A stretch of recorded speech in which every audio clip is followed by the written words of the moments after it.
Yoso Bhagava Arahang Sama Sambuddho Sawakato Yena Bhagavata Dhammo Supatipano Yasa Bhagavato Sawaka Sangho Dhammayang Bhagavantang Sadhammang Sasangang Imehi Sakha Rehi Yatarahang Aropite Hiyapipu Sadhuno Bante Bhagava Suchira Parinibbhutopi Pachima Janata Nukampa Ime Sakre Dugata Karabhute Patigan Hatu Amhakak Dikharata Hitaya Sukhaya Alahang Sama Sambuddho Bhagava Buddhang Bhagavantang Abhivademi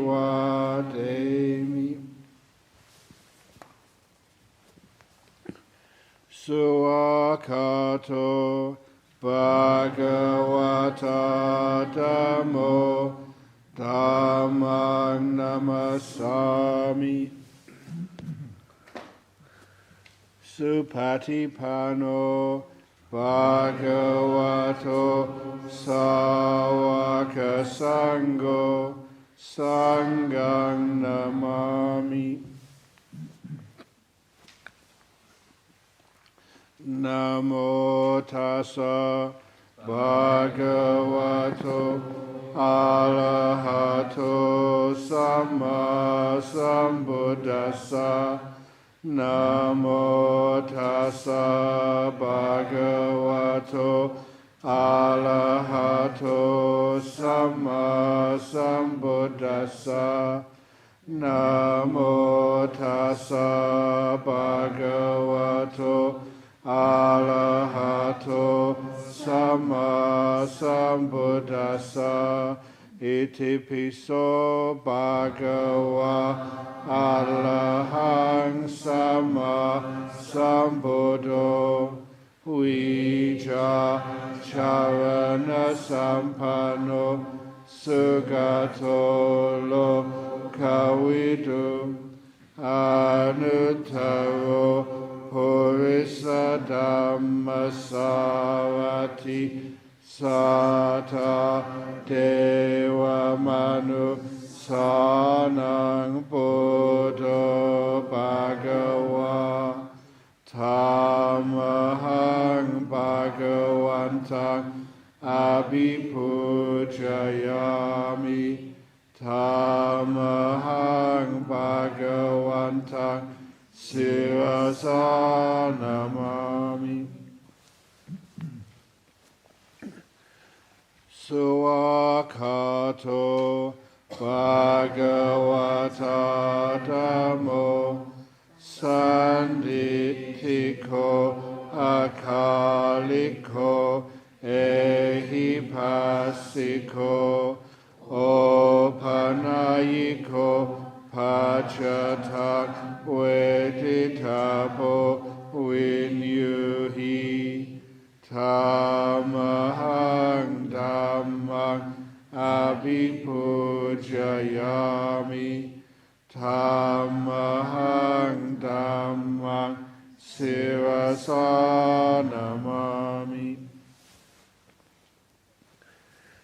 Supatipanno Bhagavato Sāvaka Sangho Ujjupatipanno Bhagavato Sāvaka Sangho Yaya Patipanno Bhagavato Sāvaka Sangho Sami Chipatipanno Bhagavato Sāvaka Sangho Yatidang Chattari Purisa Yugani Atta Purisa Pugala Esa Bhagavato Sāvaka Sangho Ahuneyo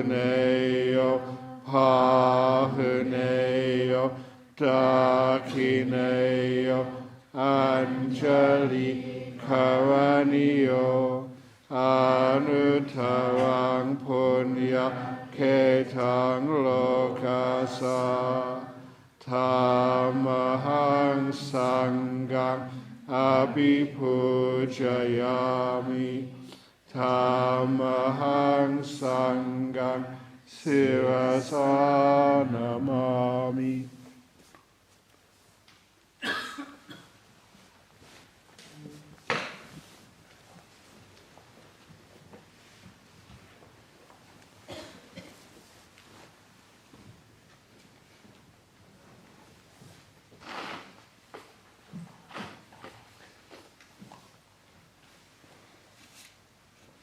This is what should be done by one who is skilled in goodness and who knows the path of peace. Let them be able and upright, straightforward and gentle in speech, humble and not conceited, contented and easily satisfied, not busy with duties, and frugal in their ways, peaceful and calm, and wise and skillful, not proud and demanding in nature. Let them not do the slightest thing that the wise would later reprove, wishing in gladness and in safety.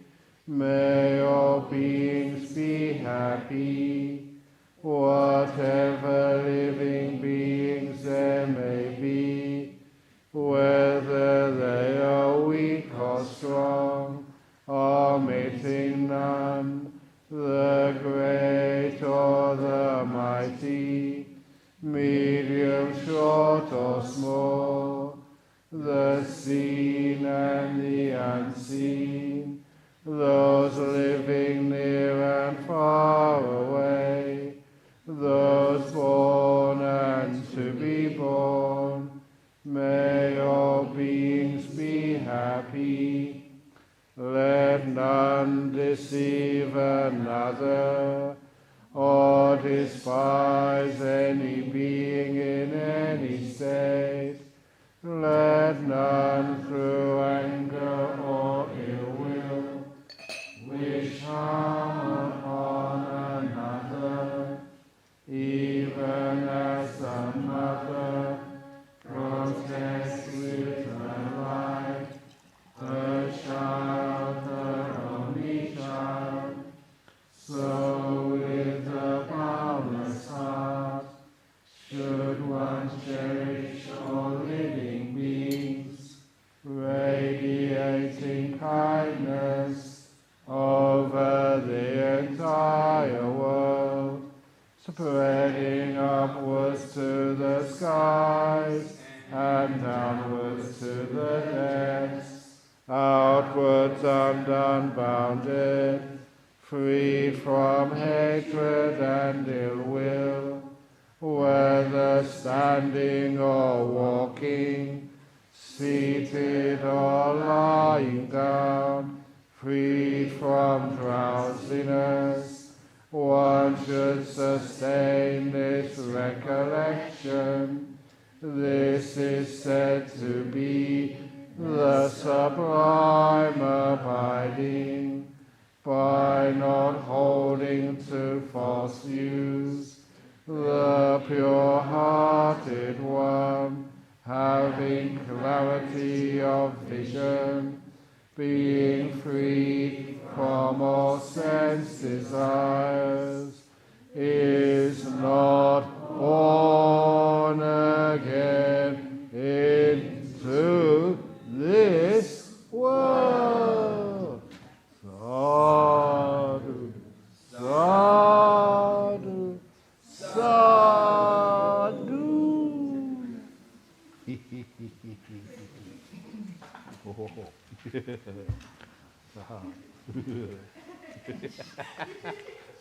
Okay, I'm going to put this one first.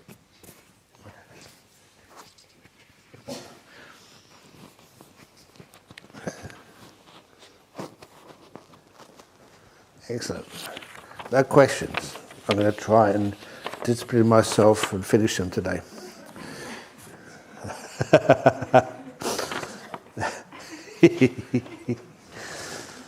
Is yoga or Tai Chi beneficial to meditation practice? Yes.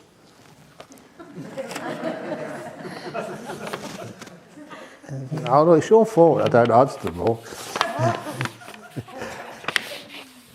I remember I used to do yoga when I first started doing meditation. It's nice to get your body nice and loose. And also, a long time ago, before I was not fat, call it corpulent. I had to get some more weight in the middle here because as a Buddhist we practice the middle way.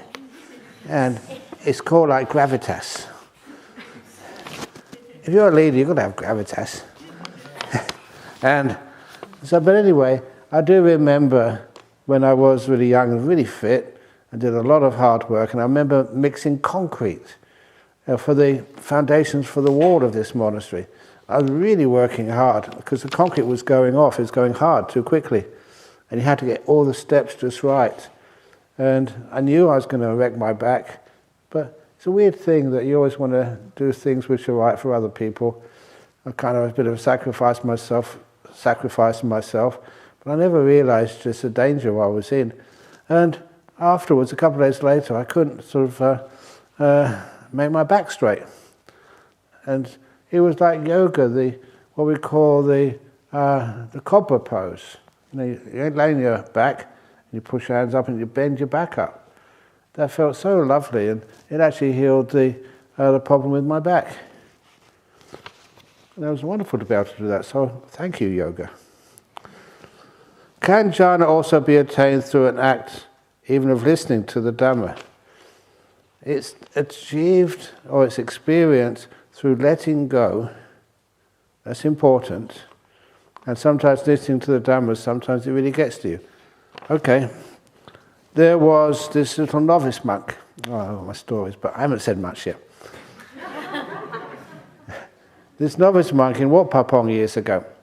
And he was listening to Ajahn Brahm give a Dhamma talk. And you may know that, and I respect Ajahn Brahm to the max. It's amazing just what he gave to me and what he did for me. But he wasn't always interesting. Sometimes he gave really boring talks for hours. And so do I. And not for hours, so this little novice, maybe 10, 11 years of age, was at the Wat Papong monastery in northeast Thailand, listening to one of these talks, going on and on and on and on. And this little novice thought, I'm only a young guy. I'm only here because basically the monasteries were sometimes social safety nets for little men who just the mother couldn't look after them, or because they were homeless or they were an orphan. Sometimes the monastery would look after them. Usually what happened, they look after them until they were about 15 or 16. And then basically they could go to a high school and just go to a high school and continue on their education. But the monastery was almost like a social safety net for them. Anyway, this was one of those little monks. And he was listening to the talk, going on and on and on. And that's this little novice who started thinking, when is he going to stop? When is he going to stop? And that became like just this repetitive phrase he was saying to himself, when is he going to stop? When is he going to stop? When is he going to stop? And then, according to what the novice said, the novice actually just changed slightly, his complaint into, when am I going to stop? And that's when the novice stopped. And by stopping, what happened, the next time the novice opened his eyes, it was early in the morning. Already dawn had come up. The monks had left hours before. And they left hours before, and he hadn't heard a thing. He was sitting perfectly quietly in deep meditation, the first time he had a deep meditation. And what caused it was just, when am I going to stop? When am I going to stop? When am I going to stop? The repetitive nature of that, like a mantra. And then just a little insight, a slight change. When am I going to stop? And he stopped. When he came out afterwards, he'd been sitting for hours. And he'd missed his morning, the alms round. In those days, if you missed the alms round, you couldn't eat that day. So he had to fast that day. He didn't mind at all. He just had one of the most beautiful meditations he'd ever had in his life. So that's what happens. Yes, you can get into a jhana even through listening to Dhamma. Just like learning how to let go. So if you haven't attained a jhana yet or experienced one, I'll give this talk answering all these questions until we're finished, till maybe about 11 p.m. or 11:30. And when you start thinking, when's he going to stop, when's he going to stop, that's a good opportunity. Ajahn, are you hiding jhanas before the door on the left? You figured me out. Are you hiding jhanas behind the door on the left? Sometimes which left? That's my left. But that's your left. Anyway, good question.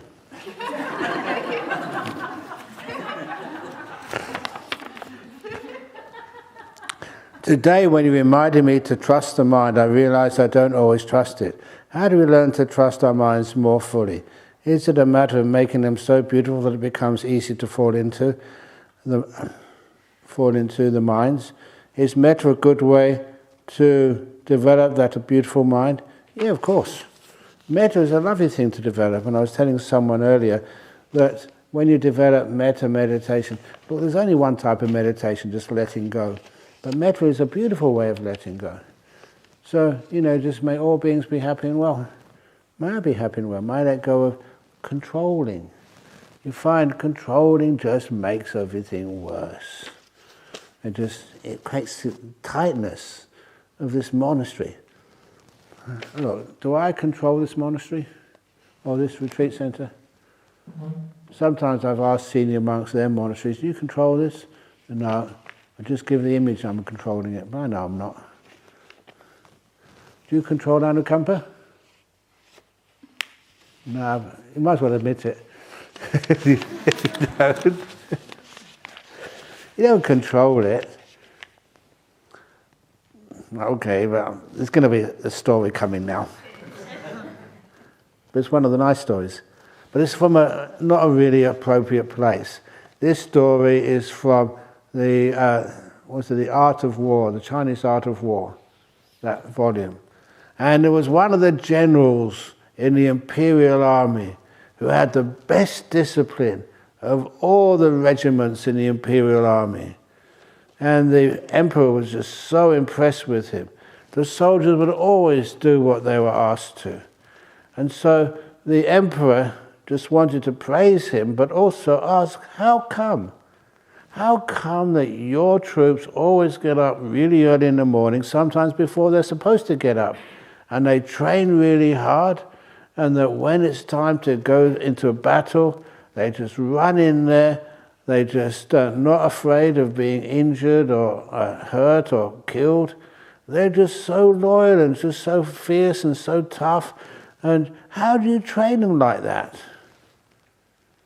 And the Emperor said, I don't train them. The Emperor said that I motivate them. So, out of something like loyalty or fidelity or some idea if you get good karma, if you get killed in battle, or whatever it is, I motivate them so much so that before the bell comes, they're up, ready to train. They want to train. They put all their effort into training. And when they actually go into battle, they really give it their all. They're totally motivated. And I kind of like that idea. No, I won't send you into battle, but I won't even use the words of killing the defilements or battling the hindrances. I don't like those words at all. You're just motivated. What's one of the greatest motivators? Like peace and happiness and freedom. You're doing this to free your mind. You're doing this for the happiness, like in the Nimmitas, for the joy, and the fact that it just makes your loving kindness so much stronger. That's how to discipline, not to tell people what to do. I am not going to give you a report at the end of this retreat. I'm not going to grade you. A, B, C, F.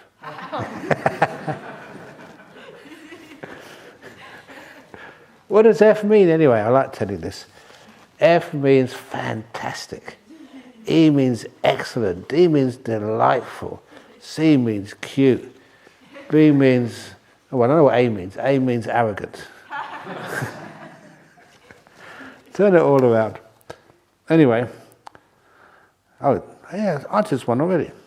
Do you think going to Bodhinyana for almsgiving and dana and lunch will disturb my chances of getting deep meditation?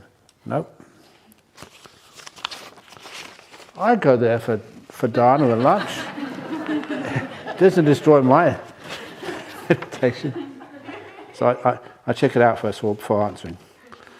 Do Ajahn, just want to clarify something. I have now no doubt you have great compassion for all beings. I have heard you spoken about Trump, but not the other party.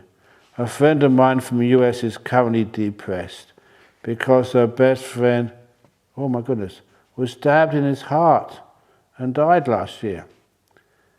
It is true, crimes have gone crazy. Even in WA Buddhist Society, we need to be a full member to vote. In Australia or even Vietnam, we all show ID. So to raise question why no ID needed is valid. Eh? Additionally, people who are in jail have the time to reflect on their mistakes, and they are so kind, like all the stories you mentioned.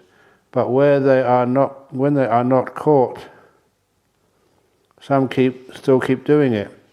This happens in Australia too. So do we invite everybody into our home without knowing who they are? We need to keep five virtues or precepts when we come to this retreat or temple. I wouldn't want to invite someone into my home if I don't know who they are. But I'm happy to invite after talking and knowing them. Maybe I'm not kind, but I'm so curious. You talk about Trump, so to be fair, talk about the good or not of the other party too. So we stay the middle way. It's because, there was that joke about Trump. I said it already.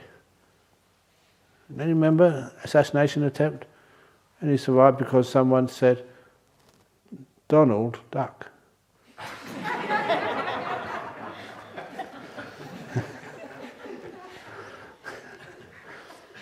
I say like silly stories and jokes like that simply because, sometimes, it's a time. There is a time to get interested, sort of, in politics for the good of the nation and for things like climate change and peace in this world. But then sometimes I think people go too far with it, and sometimes they go so far with it they do have this violence, even in a democracy. So because of that, one of the things I like telling jokes and funny stories is because when you tell a joke, it doesn't matter whether you're Republican, Democrat, or in between or whatever, everybody laughs. A funny story actually brings people together. Sometimes, I think you all know that sometimes you meet these people in power, presidents and stuff. And we must admit that when you go to these conferences in Buddhist countries, the one person who I thought was really scary, and that was the president of Khmer Republic, was it Hun Sen? I don't know why, but as soon as you went up, because I was representing Australia Buddhism, really scared of him. He looks like a very dangerous person. Other people, not so dangerous. One of the people actually I liked, you may be upset about me for liking this fellow, was the President Rajapaksa, the first one. And the thing which kind of endeared me to him was that when actually there's two things which endeared me to him. That he invited me, I was quite well known, and invited me into his place for breakfast. That's a lot of time what the people love to do, to offer food to monks. And the first thing which endeared him to me was when he offered me baked beans. Just like one of you know who you are. Today, you offered me baked beans, at the interview time. And I would always give you a bit of extra attention if you do things like that. It's bribery. I admit it. It's only a small thing. But anyhow, the other thing which kind of endeared was, when he actually came to see me, I'd already arrived in his place, and he was obviously just out of bed because he was just rubbing his eyes, he was really tired. And the first thing he said when he looked at me, he said, "I am a failure." He said those words, I'll never forget them. He was a failure. And then he said that he joined politics at that time. This is what he said. There's lots of other evidence where he misbehaved. But he said, I joined politics to try and find a peaceful Buddhist solution to the conflict with the Tamils. And he said he failed. And then he took the military option. But anyhow, sometimes you see deeper into people, when actually you meet them kind of casually. And if you're a monk, they kind of have to tell the truth. So because of that, sometimes you see the pressures of being a politician. And my sort of recommendation to any of you ever think of joining that path, please keep out of politics. You start off with being a good person, but then it's the politics kind of corrupt you. Anyway, a few times during my meditation, perception has shifted and I realized that external reality is a projection of my internal state of being. Good. I am the projector and the world is my projection. As I awaken more to this truth, external reality shifts profoundly. It seems reality as it is simply a projection of the mind. What is this state of being called? It feels like delusions of reference, virtual reality, whatever. It's just like seeing how you perceive the world in a certain way. I mentioned that already about how things like hindrances, defilements, they distort the perceptions which actually are allowed to come into your mind. I remember saying, people fall in love in dark places. It's absolutely true. Nightclubs, romantic candlelit dinners, a walk by the river in the moonlight, where you can't see what you're really falling in love with. It's delusion.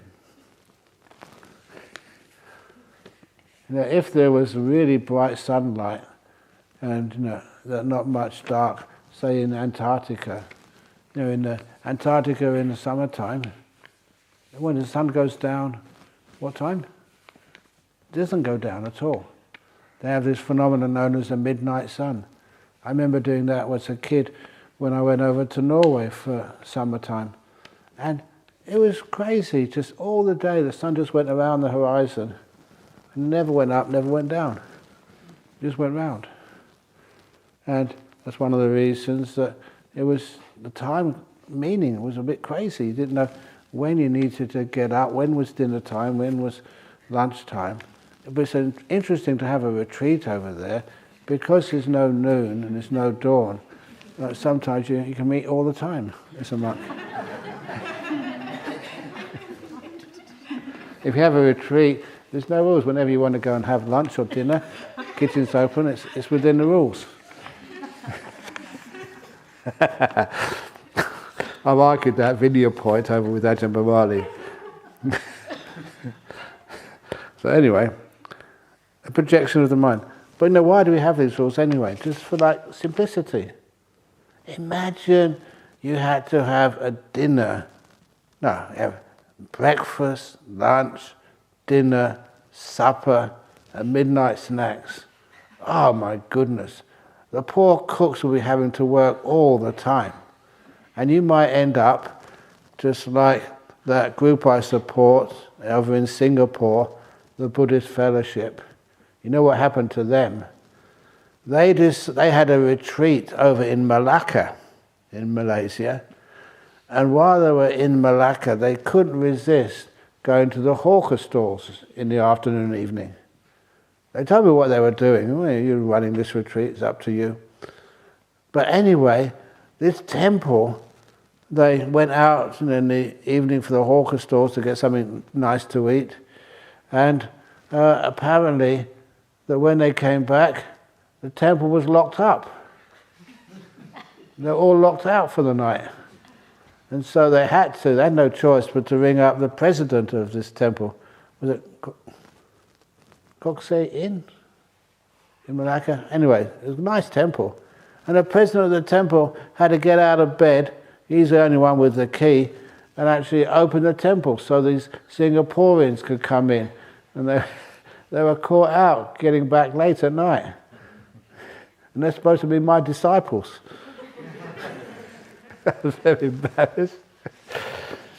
But that's one of the reasons why. I just have it in the morning, and then in the afternoon, you just don't really need anything. And so we keep it nice and simple.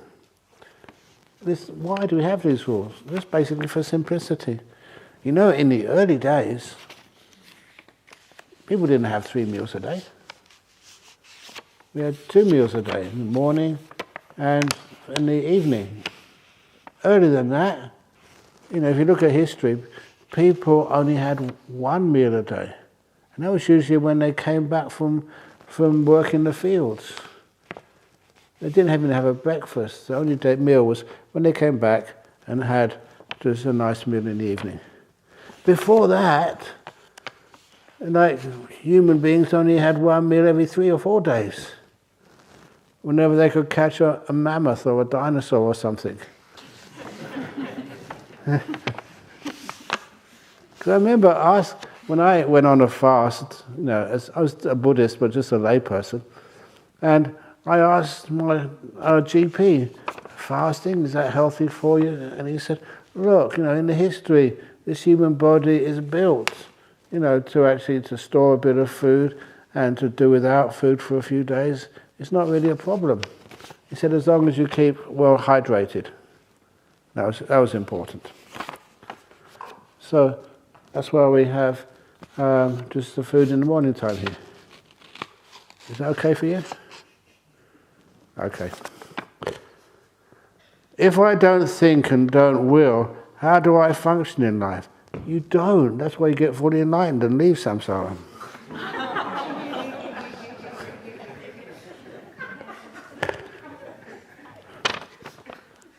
If someone is drowning, shouldn't I do something? Yeah, join them. No, I can't say that. If there's something to do, please do it. But you find out that much of those reactions are quite sort of automatic. It's not what you think. If you think, you say, no, they're drowning. Now, how should I drown them? How should I save them? Sorry. Should I do this way or that way? Have you ever been in those situations where you react automatically? You don't think about it, you just do it. How does this doing reconcile with your teaching on no will, no doing, do nothing? That's wrong, do nothing. That's another form of doing. You do nothing. It's doing something. Instead, you're nothing doing. That's much better. I really am. I really have put my will and my choice and doing into answering all these questions. Am I being a hypocrite? I take no responsibility.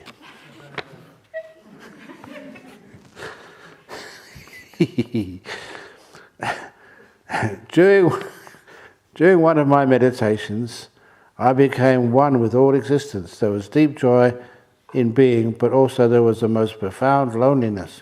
At this level there is only one, but both beautiful and mortifying. How can one rectify oneself with this truth that ultimately one is all alone? You rectify that by saying, all is one. You go deeper than that. None. Nothing is higher than anything. I said it already. Didn't you remember that? Nothing is higher than God. Nothing is higher than me. Go to the zero. And loneliness, I always have to repeat this, that when how many years ago, I forget now, but we had this little thing about monks, senior monks especially, should have sabbaticals. You know, you just take a year off. You work hard. So the monk, basically there was two monks, were sharing the duties. So he took his sabbatical first, and when he came back from his sabbatical, he decided he wanted to leave. Thank you very much. You should have let me go first before you left. So anyhow, later on another monk came, and so I managed to get a 6-month sabbatical. I could go anywhere in the world for 6 months, no responsibility, all expenses paid by the Buddhist Society of West Australia. I'd worked very hard. So they asked me, where do you want to go for a sabbatical? And I wanted to make a bit of a statement as well, to rebel. My sabbatical, I said, will be in a hut, in this monastery. All I'd ask is you bring me some food every day and I won't go anywhere. And it was like my 6-month retreat. And I wondered why it was, you know, when you have a 6-week holiday, you want to go somewhere else, anywhere else. But this is a beautiful monastery. So I just said, I'm going to stay here. So I went in this hut, and for 6 months, the other monks were just so caring that I never saw any of them. For 6 months. I never saw any human being. I was in this little, not in my cave, it was not built yet, in this little monk kuti, really small. And the water, there was enough water in the water tank, and I'd bathe every couple of days. And I had a little, a box just outside the cave, and one of the monks would come and put food in there, in my bowl, in the box, and then I made sure they did it early so I could not see them putting the bowl in the box, and then I would eat what I needed, and then I would, did I wash the bowl? No, I think then afterwards I left the bowl back in the box. And so the monk who was on duty to look after me for that week, he would see that I'd actually eaten something, I was still alive. But that's all they saw, my bowl. And I never saw anybody, saw lots of animals. And that was such a gorgeous part of solitude. Your sensitivity to the world around you became so enhanced. I remember the two of those animals. I think I said one of these animals was a family of eagles. And you'd see them in the afternoon because you had so much free time, and they'd come out with their young. Just only had one, and they were teaching their kid how to fly. They come out at the same time. You see them flying through the air, and it's wonderful to see. And the other animal which I saw, which was strange, was a big snake, a dugite. They're very dangerous, and a really big one, the biggest one I've ever seen. And it came towards me. It was a really hot day. I was washing my bowl. Yeah, I did wash my bowl, yeah.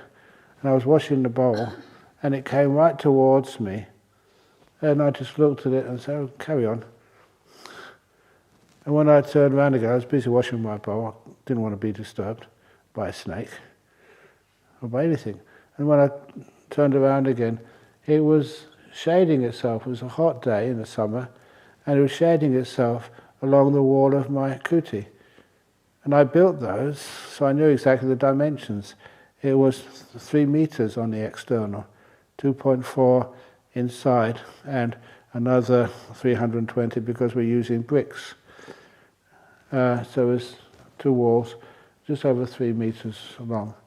And you could see its tail was pointed towards me. Its head was just shading under the shade of the wall. And I could have picked it up, I could have killed it if I wanted to. I would obviously never want it to do any harm to it. And I took that as like a gesture of trust. That snake trusted me. And I kind of like things like that. You get so peaceful, you're not doing anything, just meditating, get some lovely meditations, and the animals around there respect you. That's lovely to see. So that's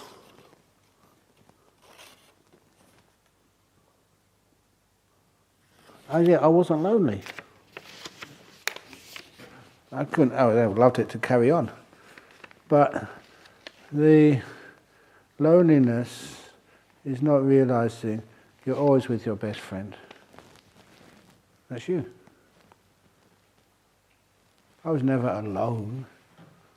I was with my own body and mind, and I was also with all these beautiful animals in the forest. They were my friends. You never feel lonely then. How do relics help in meditation? Where can I get one? Now, sometimes the relics, there's some amazing stories with those relics, and especially, I'm telling the story of one of the ladies who was given 3 Buddha relics, said to her Buddha relics, by this monk Ajahn Tate. Ajahn Tate visited Perth. I hadn't come here yet, but there's some really good sort of karma in this part of Australia. He came here and he was visiting this woman and gave her this, it's a Western woman, very Australian, and gave her these Buddha relics. And eventually he's separated from her husband, and so she was staying just with her son down in Manjimup. And as she was staying down there, in those days, again, I said, I was working hard, and Ajahn Brahm was my senior then, said, "Why don't you go down and take some R&R? She'd love to see you." You just have a nice little hut in the forest, and you just meditate and just relax. And make sure she gets you some nice food. So this is basically your holiday. So I went down there, and when I went down there, you'd always go in the evening for a cup of tea and a chat, and she was telling me about these relics which had been given to her by Ajahn Tate. And then about a year earlier, she needed some renovations in her house, so she could do nothing else but hire like a builder, a carpenter, to do those renovations. And that carpenter, while doing the renovations, had knocked over the shrine table, the little bowl with the relics in it. And the carpenter didn't know what relics were, what a shrine was. He just put it back together as best he could. And only later she found out that 2 of those relics were missing. And he told her, "I'm sorry, but I couldn't see anything come out. This was just a box which fell off." And because she was out in the countryside, there's no electricity there, she'd use one of these hand cleaners, like vacuum, not vacuum, but brushes. You can actually move all of the rubbish, into this container. And she said she'd vacuumed that carpet many days before. And the relics must have been vacuumed up. And she'd always put everything in the compost pile. What would you do if you lost relics you really sort of respected? And in the compost pile, what she did, she spent a couple of months with a tea strainer, sifting through all of the compost pile, every bit of it. That's how long it took, trying to find the 2 missing relics. And she said she actually found one, but the other one was missing. And that's a story she told me one evening. And of course, you know what I'm like. And I said, "When was the last time you checked the relic little casket?" She said, "Oh, about a couple of weeks ago." So let's have a look. So I took the relic casket, opened it up, count. 1, 2, 3. And she was so excited, she stopped talking to me, went to her desk, got out a piece of paper and a pen just to record this, where it was still really fresh in her mind. That missing relic had come back. That's happened many, many times. Once when I brought this monk, he was a Burmese monk, no, a Sri Lankan monk. But he had actually gone into Burma, and he went to these really remote places in Burma, because there was so many of these like stupas, in which was supposed to be lots of relics, and many of them the jungle had taken over, and the old towns and cities had disappeared, and there was many ruined places, and he wanted to try and make sure that if there were any relics, they wouldn't get lost. So apparently he told me, personally, that he found in one remote part of Burma, one of the villagers had suddenly got rich, or got more wealthy than usual. So he asked him, the villager never wanted to say, but because this was a monk, the villager eventually confessed that he was searching deep in the jungle, and he found one of these old buildings which had collapsed, and in there he saw this golden casket, and the gold was worth a lot of money, so that's what he took. There was some bones inside, and he just threw them out there. That's what he's kind of ashamed with. And so he said, "Well, look, you can keep the gold. I'm not interested in gold as a monk, but can you take me back to that place so I can find the bones? That's what I'm interested in." So he took him back there, and he found all these old bones, the relics. And That's what we have in Bodhinyana Shrine. And also in, two places, a couple of places. And so he said, you're doing a good job presenting Buddhism around the world. I want to give these to you and take them back. Now, you might think that's a wonderful thing, but you have to get these through customs. Now, first of all, I went, I think, from Malaysia via Singapore. And it was easy in Singapore, I was kind of well known. And so I left some with a Buddhist fellowship in Singapore. Now I look after. And when I left them there, these were all hard-nosed business people. The Buddhist fellowship used to be, actually in Malaysia, Buddhist graduate fellowship. They mostly just started off as university groups. And when they graduated and got jobs and had families, they still kept together. But there was very kind of intellectual Buddhism. And so when I brought these relics and said, you've got a lovely centre here, you should have some relics in it, and they only accepted it because of me, out of respect. Honestly, I'm saying this, I think it's pretty accurate. And then I gave them 2 relics, and 2 weeks later, they sent me an email. Ajahn Brahm, we never really respected these relics, but we do now, because now there's 3. I don't know how on earth that could happen.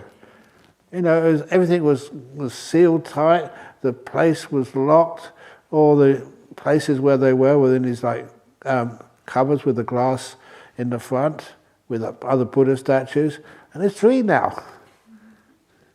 It's almost as they were realizing there was something weird going on. But anyway, when I brought these through the customs in Perth, I had to declare them. If you've seen those declaration forms, the little green form, was it green? I think it's yellow now. But anyway, and the customs form, what have you had? And I'm a monk, you have to be honest. Old monks don't lie. Even young monks either. Oh no, sorry, yes. Sorry. I haven't seen an old nun yet. You're all young. Yeah, I've seen old nuns as well. A lot of times the old nuns don't speak. They've got too much respect. Oh no, I shouldn't say that. I don't mean I'm going to get done for that. No, but this is traditional nuns. I'm going to be quiet. I'm getting deep into trouble. Okay. Anyway, back to Perth Airport. I put in there, the only thing which actually fitted was human remains. So I ticked that box.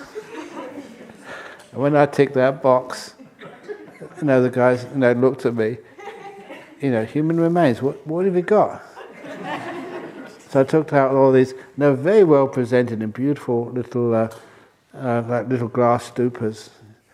And I said, these is bones of the Buddha. Imagine you're a customs official and you're faced with that. And he said, I've got to call the big boss in. So he called the big boss, what's the trouble? I wish these days apparently they have TV shows on what happens in customs. I wish they'd have a TV there, that'd be wonderful. And he said, no, what is it? He said, look, this gentleman, not monk, because he didn't know who I was. I was obviously wearing my robes, but didn't understand Buddhism. This gentleman has got these, he claims they're human remains. They are holy relics, bones of the Buddha. And he looked at me. I was being totally honest, and sometimes people can tell if you're being honest. And he said, too difficult, get him out of here. So I walked straight through. I kind of love that. When you're really honest, and it always works for you. There's another thing, if ever you're traveling, many of you are traveling, when you, it's actually entering the country you find this kind of weird stuff. if you ever look at what you are not allowed to bring into Australia, I couldn't believe it when I saw it. Holy water. You're not. And why? And the story is that some years ago this traveller was returning from Europe. And so, just at random, he didn't declare anything, they opened his suitcase, and right at the bottom of the suitcase there was 2 bottles of whiskey. And what the customs officer usually do is say, "What is that, sir?" And thinking quickly, he said, "Well, actually, I'm a Catholic, and I've just been visiting the holy city of Lourdes. It's holy water." "Okay, can I go?" He said, "Well, why did you put them in these 2 bottles, both labelled Johnny Walker?" And he said, "Well, I had to put it in something. You just can't carry just water without it being contained in a watertight container. It's just holy water, that's all." And so the customs officer is getting ever more suspicious. And so, "Would you mind if I open one bottle, sir?" "No, of course." And he opened the bottle, and the customs officer smelt it. "This isn't water, it's whiskey. Smell it yourself." And the man smelled it. "Oh my goodness, you're right, it's another miracle."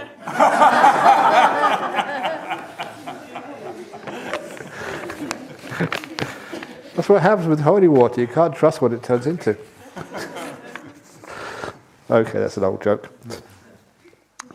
I don't drink, but I have friends and family members who do. Is it okay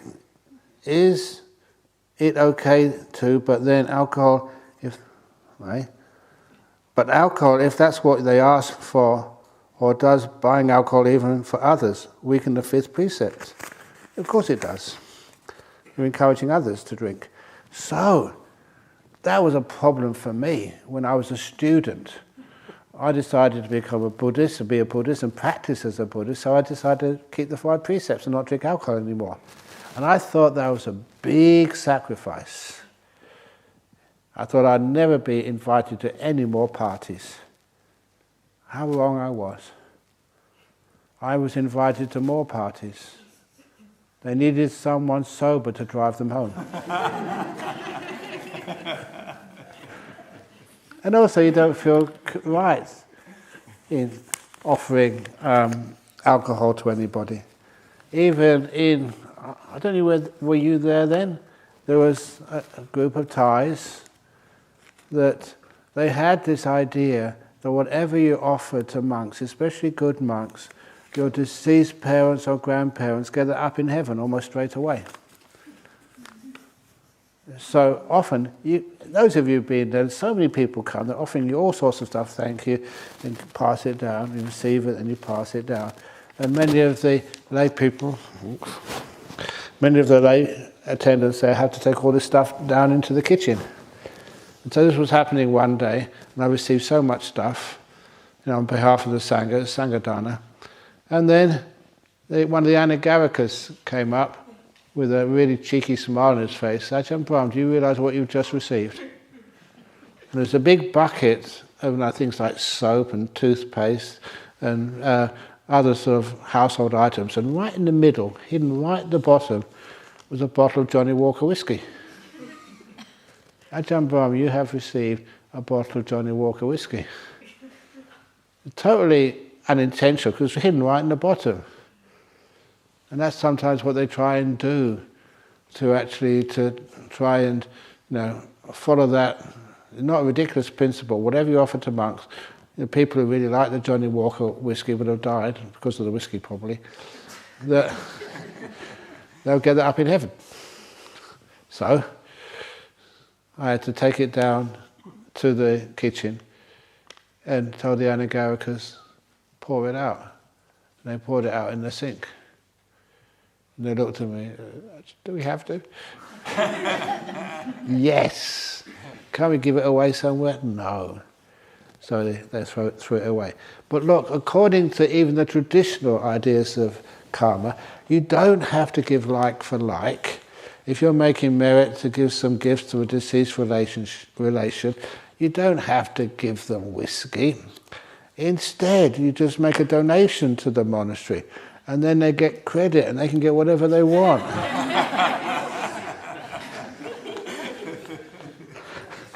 Okay. To become a stream winner, do we need to achieve all 4 jhanas? At least one. Not all 4, but at least one. That's, the deeper you go, the longer or the more you increase your chances. But I always say you need at least one. That is not justified by the suttas. But experience. I don't know how you can really see no self. Really see it without having that experience. How can you really understand water as a frog if you haven't jumped out of the water?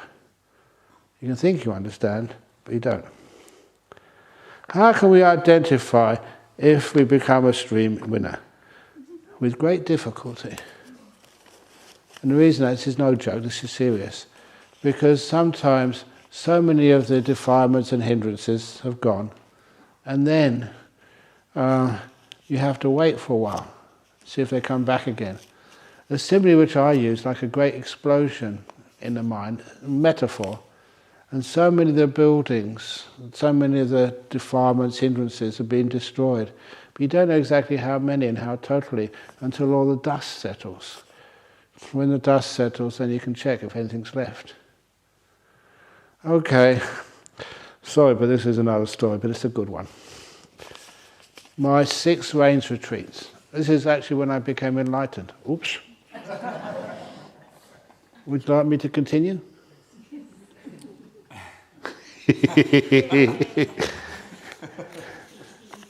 Of course, there's a catch to this. So, 6 rains retreat. During the rains, no meal duties. Meditation was really getting off and really going deep. And then just one evening, it's one of the, I don't think it even was one of the moon nights. One evening, I didn't go to bed because too much energy, and doing walking meditation. Walking meditation is great. And when I was doing walking meditation, all these insights were just coming. I wasn't trying to discover things, they were just so clear and so energized that all these things were coming to me, things I'd never seen before. And then the big one came. Wow. Full enlightenment. And I thought, wow, how wonderful it is that in this locality, another enlightened being had arisen. And so I went to sit down in the hall about 2 o'clock in the morning. Just from the walking meditation path, just really blissed out. And then a kind of a thought arose. It says my body may be weak, so there's no need to attain anything anymore. So I went back to my hut just to lay down for 20 minutes. And it was before 3 o'clock. 3 o'clock was when the bell went. By 3 o'clock I was sitting in the hall, waiting for the other monks to wake up, for the morning meeting. And as I was sitting in the hall, sometimes you get tired. I was so straight, so much energy, no sloth and torpor at all. And when they started the chanting, you hear the way we chant here, yo so bar. Yo so. It was really loud. I couldn't stop myself. I had this incredible energy. And then, they told me, quiet, please. And then went on the arms round afterwards. And when I went on the arms round, all these villagers were just putting a little bit of sticky rice in the bowl. That's all you ever got on the arms round, just a bit of rice. And everyone who put rice in my bowl, I looked to them, gave them a silent blessing. You don't realize how lucky you are today. You're giving rice to a new arahat. And then we got back to the monastery. What we usually do is when you get back, that's when the people actually cook some food in the monastery, and that's what goes with the rice. And it was always the same saucepan of food every day. Rotten fish curry. And it was rotten fish. They called it that, the pladek, simply because they kept the fish from the year before and they kind of pickle it. They didn't know how to pickle things. All they did was put a piece of plastic on the bottle and left it to rot. And it stank. But you got used to it after a while, and that's all there was. Except for that day. That day there were 2 pots of curry. One was the rotten fish, which we always had, and the other one, it was actually a pork curry, if I remember correctly. I used to be a vegetarian before as a monk. There was no vegetables to eat in that part of the world. It was subsistence farming. And that actually smelt good. That was kind of edible.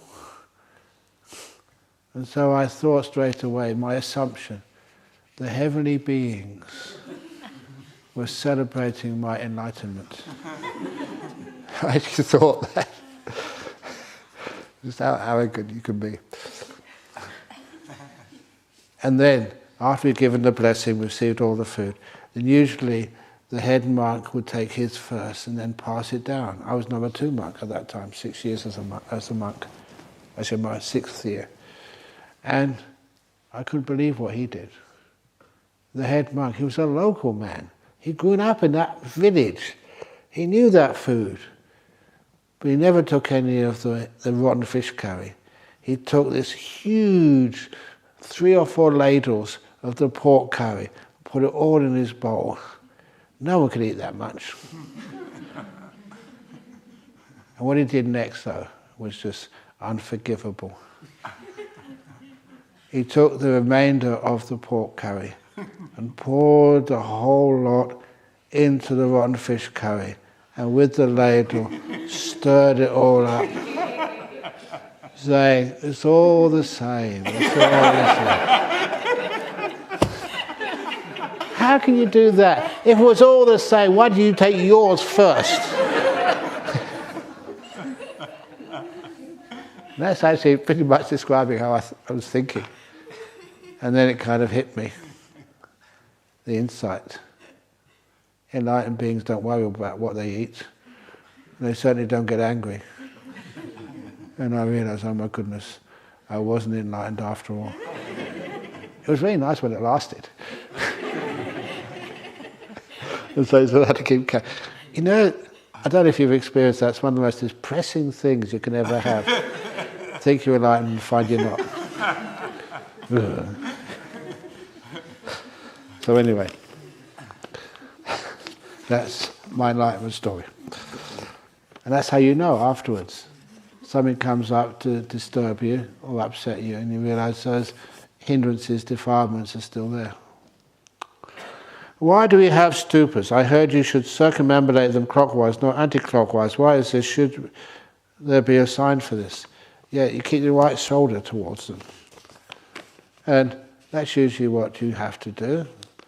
And I kind of get off on that. It's just paying respects to what it symbolizes for you. But I will share this with you. Those 2 stupas are from the same stone as from Borobudur in Indonesia. And you can see the beautiful Buddha statues inside. And when I first saw those, I was told by Venerable Sri Panyawara, who took me around there, that there's an old tradition with the Borobudur stupas, that if you can go up and reach inside with your hand, if you can touch one of the Buddhas inside that stupa, then you'll find true love. If any of you try that, I'm watching.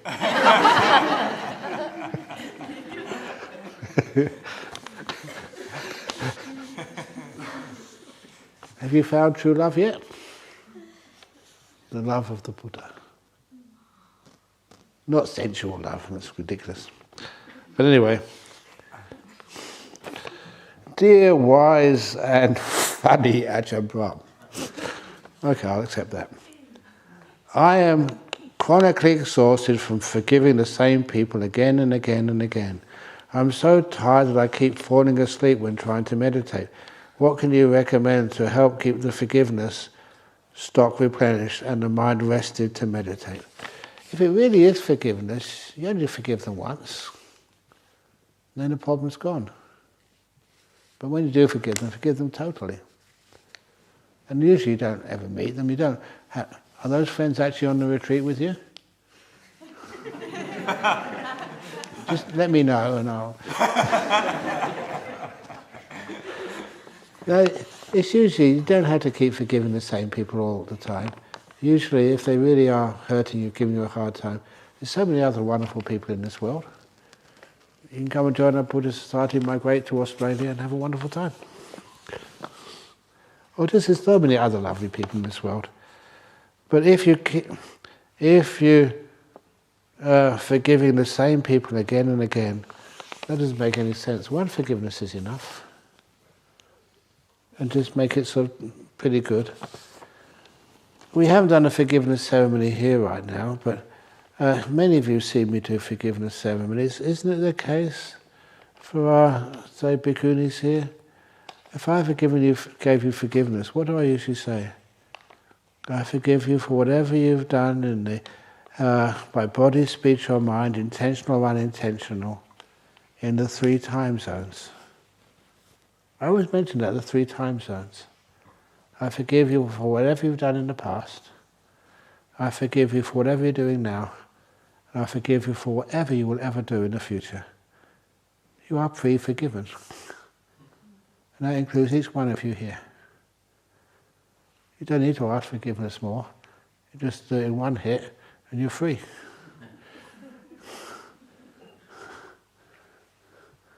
I trust you, you make mistakes, I make mistakes. I say silly stories sometimes. I'll get them all confused. I may be tired. But even though you make mistakes, you accept that as part of life. And you never need to feel that you need to ask forgiveness. Nothing is done with ill will. You're always trying your very best. So each one of you here is already pre-forgiven. Forever. That's what we call trust. Otherwise you do get tired. And if you get tired, you should try the Ananda method of enlightenment. Go take a rest. But you know that many people, when they try to take a rest, they don't know how to rest. They worry about all these things all night. Many people don't know how to sleep. So that's one of the reasons there was, on a psychology conference I was invited to speak at, over in Sydney, it was called the ABCAP. You know, the Australian Association of Buddhist Counsellors and Psychotherapists. Ajahn Sujata calls it madcap. That's his joke, I didn't say it. But so anyway, when I was listening, I love going to this conference because I can sit in the back and listen to what other people say. When I'm here, I have to do all the talking. But anyway, this lady said that she does this, she's had a .com company called sleeplikeababy.com. sleeplikeababy.com. And she said the method was the same for everybody. You sit down comfortably, close your eyes, and then you look at your toes, and you relax your toes, and then you sweep up to the rest of the foot, and you sweep past that with kindness. It's a sweeping meditation. We all do that. We do that here for free. You don't know really how much free stuff you're getting here, gratis. And she said she was making a fortune in that. It really worked. So people could learn how to sleep just by sweeping the body and relaxing everything as you go up. And they said even before you get to even your chest area, you're fast asleep. Simply because it's so great in releasing all those tensions, even just temporarily, enough you go to sleep and you can really be peaceful.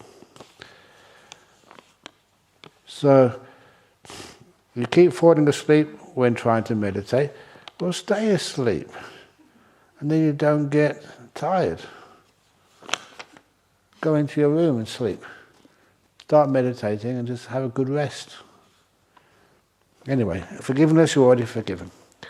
And if anybody wears out their mattress on this retreat, you'll be more than forgiven. I'll give you a free retreat next time. But I'm going to check your mattress and make sure it's really been worn out. Is that okay? Okay, very good.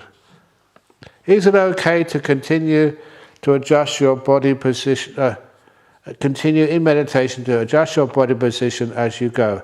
I try my hardest to find a comfortable position for my body in the beginning, but sometimes on longer sits, pain, soreness or tightness will arise. Will moving or adjusting my body break or restart the meditation? It doesn't break or restart the meditation. It actually takes it a little bit back, but then you're relaxed. And then you can go to where you were 5 minutes earlier and continue on even deeper. I always found out that's the best method. You may be sort of stiff or tired, but a little bit of adjustment and you feel fine. And then you can continue meditating deeper. I was wondering how the Thai forest tradition thought about that. But then I remember listening to Ajahn, what was it? Oh my goodness, his name was in my mind a minute ago. Ajahn Brahm. Ajahn Brahm was a good meditator, and Ajahn Brahm used to say the same thing. If you're really tired or itchy or pain, just move slightly. Do it slowly and mindfully, kindly, and then just carry on meditating. You can go much deeper.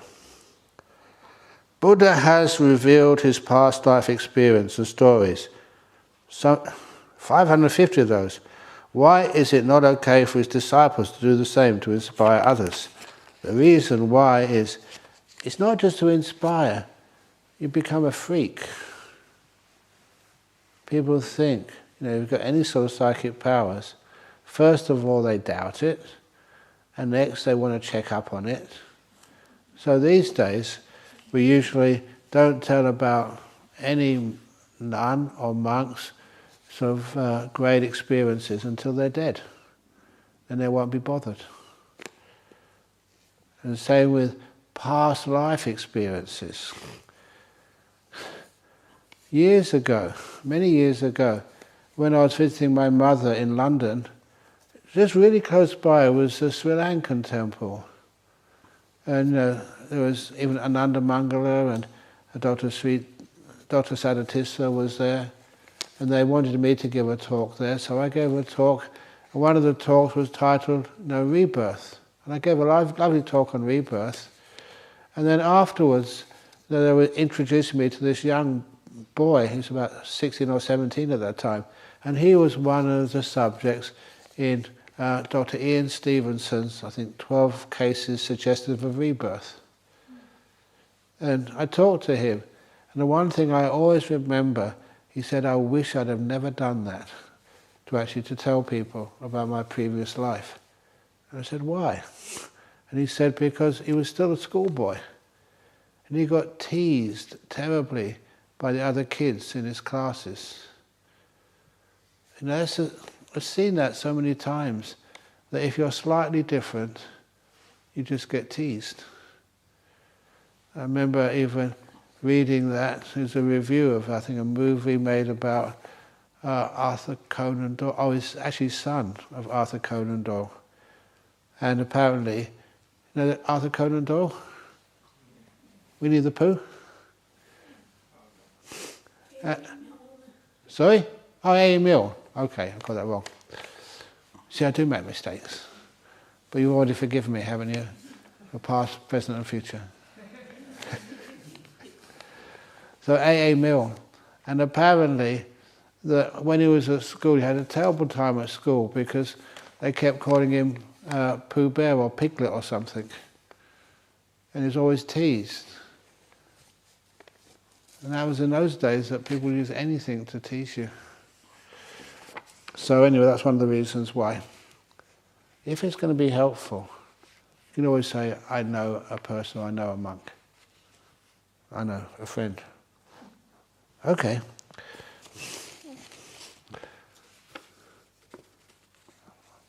there was this fellow, he used to be a president of our Buddhist society in West Australia. And he told all the monks about, he had a brother who had, please don't look him up, try and find him.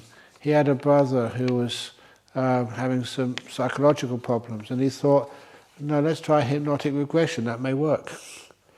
And so he got this other member of our Buddhist society to do the regression, and before he would test it out on his brother, he said, I need to find out for myself whether this is safe. So this guy, this good businessman, he used to be, please don't check him out, he used to be in not the Royal Navy, but in the Australian Navy, an officer. And it just so happened, when he made an appointment to go under regression, that there was an exercise, in case there was a terrorist attack on the naval base in Garden Island here in Perth. And so he had to be working really busily on this exercise, and he managed just to get to the regression, hypnosis regression, just a few minutes beforehand. He said he was exhausted.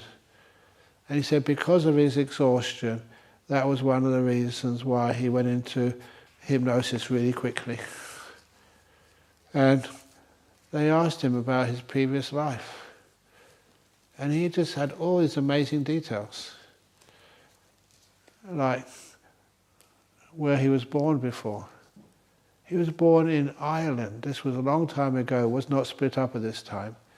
And he said at that time he hated the English because they were responsible for the potato famine. And his family really suffered. But then when he heard there was an opportunity to migrate to Australia, it was under the English at the time, and if the job was actually not just migration, he had to work for about 2 or 3 years in the prison service in Australia, which is not a pleasant job at all. And then they would be given a grant of land. And he had all his memories, like his name, like the woman he married, where he met her. And so afterwards, he didn't, maybe it was right, it sounded okay, but then later on he went to the BT Library here in Perth, checked out all the details. All correct. He found the block of land which was given to him after he completed his 3 years service. It was down around Mount Barker. And that together with the hypnotist, they went down to check it out, to go visit that block of land which he owned before. And he built the house down there apparently, one of the first stone houses. And it was so early, it was like a heritage value. So the government had actually prohibited anyone from actually moving it, destroying it or anything.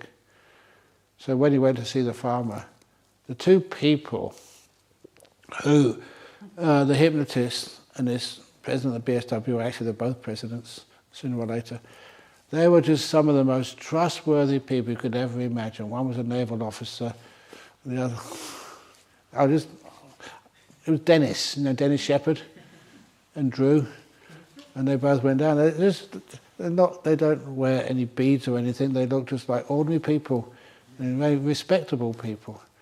And so the farmer let them in.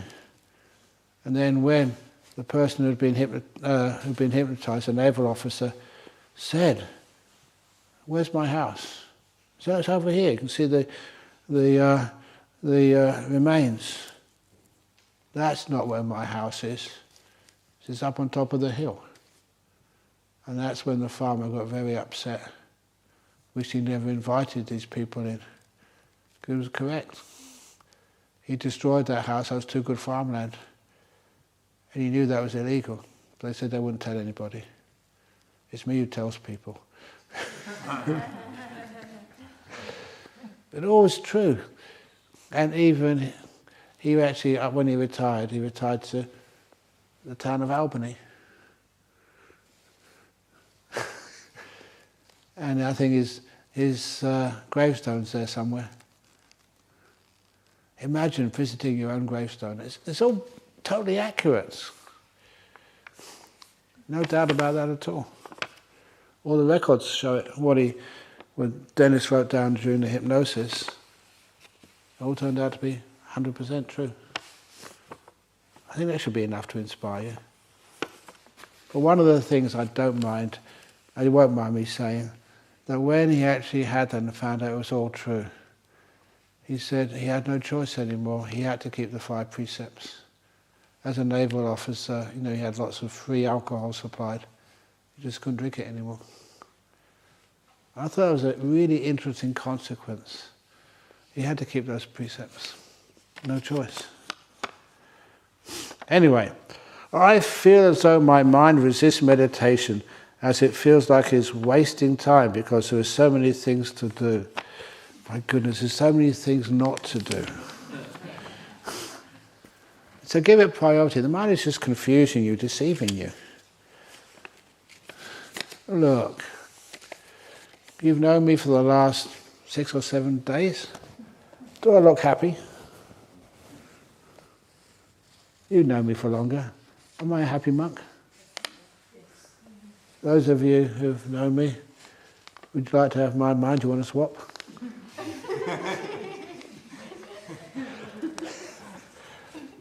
Why? Because of the meditation. It's absolutely amazing. Not only just what you find out, the insights you have, but also just the happiness and well-being. Please go for it. Dear Ajahn Brahm, are the 7 facts of enlightenment happen before, during, or after a jhana? They get fulfilled after the jhanas. In other words, they get completed. Before, there's a lot of them there, but they're not really strong. And anyway, what are the 7 factors of enlightenment? First of all, mindfulness, sati, but what really is mindfulness? When it's really strong, in the present moment, silent, the mind is strong. The Dhamma Vichaya, the next. Please don't ever translate it as thinking about the Dhamma. Thinking doesn't get you very far. It's exploring the Dhamma. Really just allowing that Dhamma to be here. As I said the other day, what is this? You don't think or look in a book or look in Wikipedia what this is. You look at it and allow the mind to explore it. And as a mind, because I told you last time, you realise it's really a good back scratcher. It is. That's it, Dhamma Vichaya. The next one is virya, energy. But that energy, I always remember that Nigantanataputta was called Mahavira, the great hero.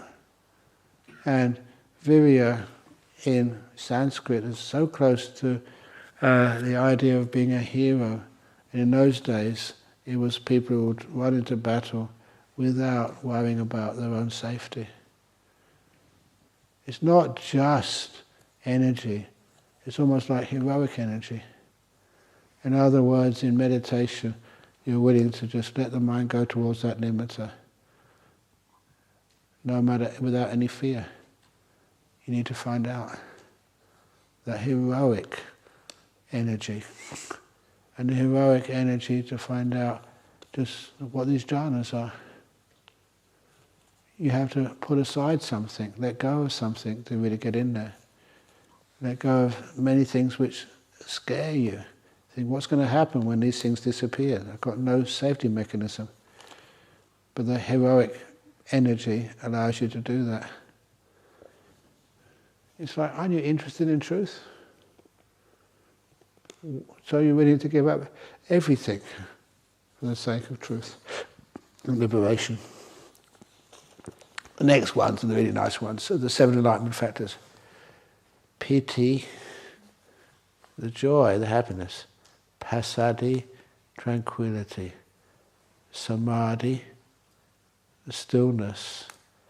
But it literally means sama samadhi. The jhanas. The jhanas are actually the 6th factor of the 7 enlightenment factors. And then upekkha. We've had lovely discussions with you that sometimes it's supposed to be equanimity, but that kind of doesn't really fit for me. I prefer like contentment. Contentment has got a much bigger emotional bliss attached to it. So the 7 enlightenment factors, they basically include the jhanas. How can someone change their day-to-day activities to help progress with their meditation practice? Easy. You've got no choice. Just like that guy who remembered his past lives and he had to give up alcohol. It was an automatic, couldn't resist it. Dear Ajahn Brahm, the 7 enlightenment factors, done that one. Thank you for all the brainwashing, building all of this and bringing us all here. Sadhu, sadhu, sadhu. Now what do you want? On a number of different occasions I've had the feeling I've done this before. Good. Even the other night as I watched every breath for over an hour. Good. I got the strong sense of I've experienced this before, even though it was the first of that experience is in this life. Is this sense of deja vu any sort of connection to a past life or just an illusion of the mind? Past life. Respected Ajahn, could you please elaborate more on conditioning and choiceless intentions? If a human being doesn't get exposed to Dhamma because of his karma's preconditioning, he/she may continue for eons together in this vicious cycle of life and death.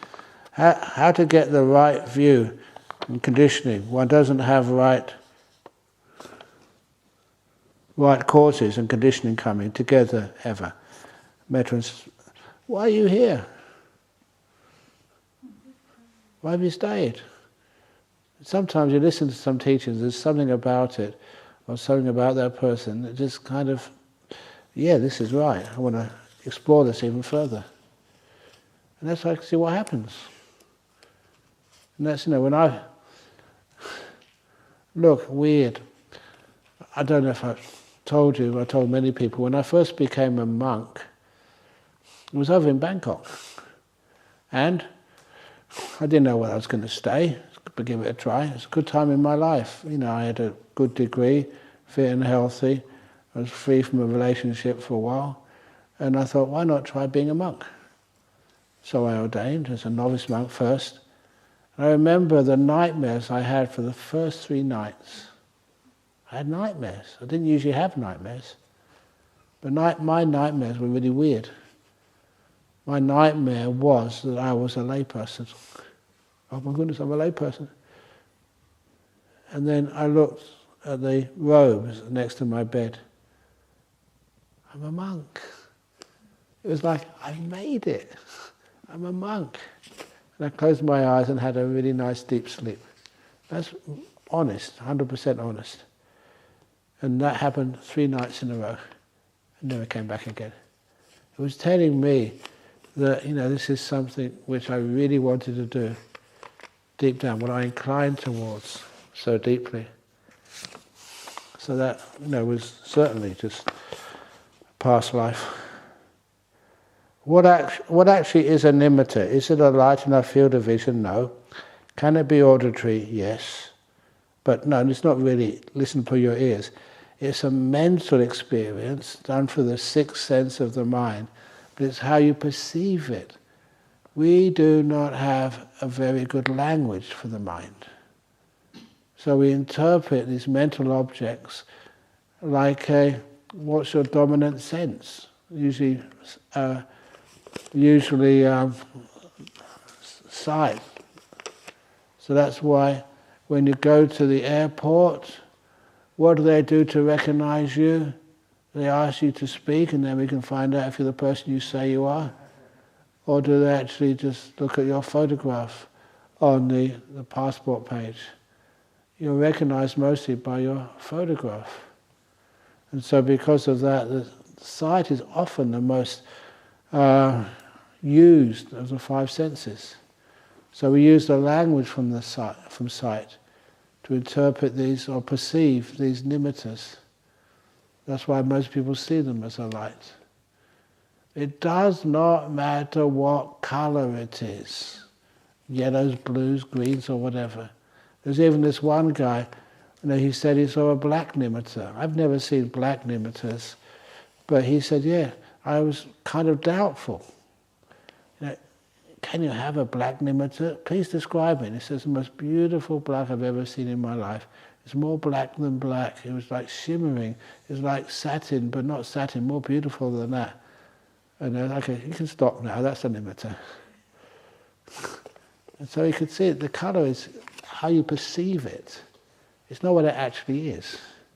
It is an image of the mind, of your mind. Like looking at your face in a mirror, you see the image of your face. When you see these Nimmitas, it's like an image of your mind. And that's when I started to explain this in Malaysia many years ago. I said that sometimes, you may see this image of your mind, a reflection of it, and sometimes, it's light, but sometimes it's a bit dull and even like grubby, like a piece of cloth which needs to go in the washing machine pretty quickly because it's grubby. And then afterwards, it just happened to be my attendant for this retreat over in KL. He came up to me, he said, urgent, I need an interview. I said, wow, what's happened? He said, I saw a Nimmita, it was so grubby and dirty. I'm sorry, can I please ask forgiveness? He'd broken his precepts, not just once, but many times. And he said, I had a powerful mind, but I saw it as grubby and dirty. And I said, look, you come to the right monk, I know all the loopholes. And I told her, yes, you see this dirty rag of a mind, but there's always one part of it which is more clean than anything else. Anything which is grubby, you can always see part of it, yeah, just right there, that's perfectly pure and clean. Even on this question, it's got all this writing on it. I can always see one part. Just here, this is clean, nothing on this. So you focus on that. You just allow the mind to zoom in on the most beautiful parts of that Nimmita. And then the mind continues to zoom in and zoom in and zoom in, and it gets more and more pure, more and more bright, more beautiful. And he came the next day and said, yeah, it worked. This is actually, I don't know if I should tell this loophole, it would be much better if you actually kept precept first. But nevertheless, if you don't, it does encourage you afterwards when you become wiser and understand the power of these beautiful states of mind. You don't want to hinder your progress, but that's actually how it works. So don't worry, if you see a dull Nimmita, look at the most beautiful part.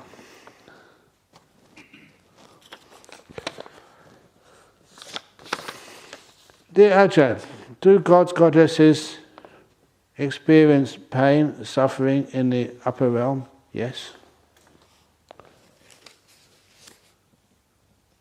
Of course they do. That's one of the reasons why. Okay, even St. Augustine, Christian, early father, but he was certainly well respected. He said that in his idea of heaven, one day a year you have to leave heaven and go and visit hell. Otherwise you will not appreciate heaven. It's an interesting concept, especially coming from a very highly respected Christian theologian. So of course they experience suffering, but so little suffering. Still there though. And the biggest suffering which the heavenly beings suffer is when they're about to pass away. And all their happiness, the more happiness they've had, the more suffering they'll experience when they pass away. The heaven realm is not forever. Nothing is. Why are all the retreats vegetarian when the Buddha ate meat and I read your article on meat on the door? I didn't put it up there. 8 days without meat and dinner is maybe not the best for everyone. Okay, I'll let you into a secret. That's why we don't let people just bring some meat into this jhana grove. But if you really are craving for meat or need it for health reasons, you just walk over to Bodhinyana. But most people can survive. It's only 8 or 9 days. Come on, it's not a lifetime. But we try and do the best for the animals. How to stop this inner chatter while meditating? If I let it go, one train of thought follows another. It doesn't follow continually. There's gaps between. And I've found a lot of success with that. Not with myself, I've got a pretty quiet mind, but with other people. Look at this hall, what do you see? People and things, chairs, questions, Buddha statues. But can you train yourself to see what's between each one of us? What actually connects us together? The space, the emptiness. After a while you can tend to do that, and there's more space in this room than there are things. And once you start to notice that, you train yourself not just to look at things, look at what's between things. And then you'll find just what's between thoughts, the mental objects. And you'll find actually you are peaceful a lot. You just don't notice it. Once you start to notice it more, just how you're not thinking, then it's much easier to actually appreciate the greater beauty and freedom of thought. But one of the problems was, it's again conditioning, brainwashing from your teachers, especially at school. Remember they used to ask me, my lay name was Peter, Peter, what do you think of that? Nothing. And they thought you were stupid. You could have been a great enlightened being when you were just in school. Teachers never understood. When you said nothing, it wasn't you're stupid. You're actually much smarter than most others.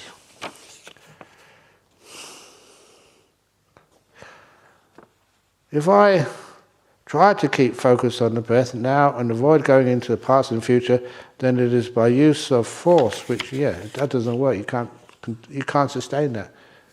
Just see not by force, that silence, the present moment, is far more delightful, far more beneficial.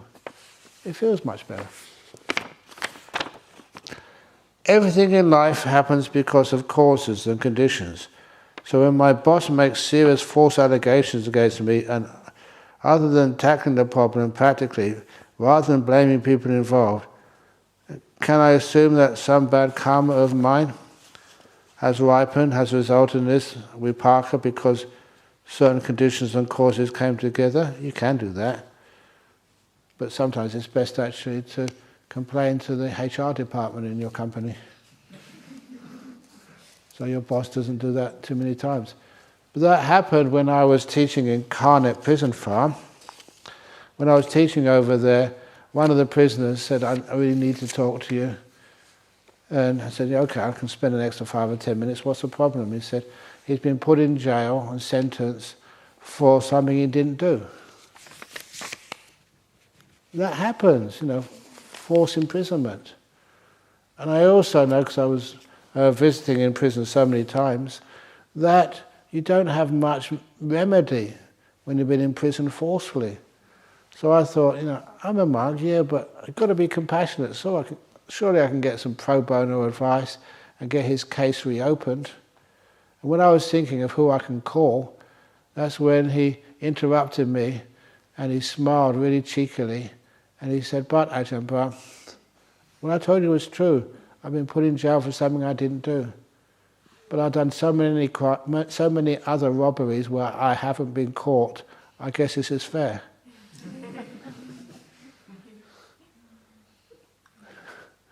When you complain, we always complain about things we think is unfair. But when we get away with something, how many times have you sped and haven't been caught?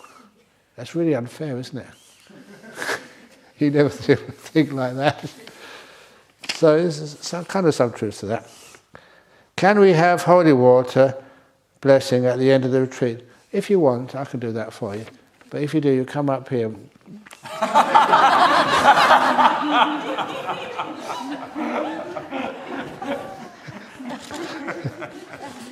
if you dare. Question time on Saturday. That will be the nuns' turn to do the questions. Please ask them about nuns giving holy water, the real powerful one. You know that one? Okay. Yeah. No, I can't resist saying it now. Okay. So, in the monasteries in the time of the Buddha, often those monasteries were just on the edge of town. And so, in this big monastery there, it's in the Vinaya, I can show you the text if you want to see it, it's real. And one of the nuns' duties was actually to empty the latrines. And they had the buckets and stuff, and you take it to, I think it was probably a big hole in the ground, or a place where they could pour all that smelly, stinky stuff, and actually to deal with it. But this nun was lazy. And so instead of throwing it in the proper place, she went to the wall close by and threw it over the wall. It was really early in the morning, it was pretty safe. But it's not always safe, is it? It just so happened that day, there was a gentleman, he had his best clothes on because he was going to visit the king to negotiate a contract for his business. And he was dressed up so fine and thinking about business when this big bucket of SHIT fell all over his head. You can imagine what he felt like. Can you imagine you've spent so much time, dressing up and getting everything ready for this, negotiating this contract which may sort of save your business and give your family and you sort of a big boost in your business, and you get this in the morning? He was irate, really angry. So in those days, to find your way that time of the morning, they had these torches, burning, I think made out of sap or something, on the road. He just grabbed one of those and decided to run into the nuns' monastery and burn it down. But there was this other monastery attendant or someone, and he said, "What are you doing with that?" And he said, "Look at me, look what these so-called nuns have done to me. They can't get away with this, it's not real nuns. Look at what they've done. I stink all over, all my best clothes have been ruined, and I'll never get a contract with the king looking like this." And that's when this temple attendant said, "Wow, that is so lucky." "What do you mean lucky?" He said, "Well, it's very hard to get holy water from the nuns, and you've got something just so personal, so unique."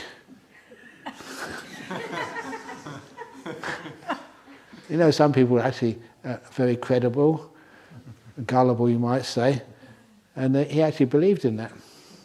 He said, "Really? This is lucky." "Yeah, you're the first person I've seen to get this. If I was you, just go home quickly, get a shower, get a new pair of clothes on. Something very lucky is going to happen today." And so this business person put the torch away, didn't burn down the nuns' monastery, went home, got changed, and went to see the king, and he got a really good contract. Much better than he ever expected. What businessmen do, they tell all their friends, "Hey, look, if you really want to do well in business, go to those nuns and get some real holy water from their latrine." And when the Buddha heard about that, he had to make a rule. It's the 8th Pajitya in the nuns' Patimokkha, that any nun who throws SHIT over the wall commits an offence of Pajitya. You mustn't do that anymore. So now you just can't get the really powerful holy water from the bhikkhunis anymore. Is that true, Venerable Chanda? Yeah, it's in there. You've seen that before, haven't you, Soma? That's a real high quality holy water. What? Holy shit, yeah. How do monks stay healthy without exercise? Could I replace exercise with meditation and stay healthy as a layperson? What do you mean I do exercise? You just don't see me. I do, 10 push-ups every morning? I stand in front of the mirror in the bathroom.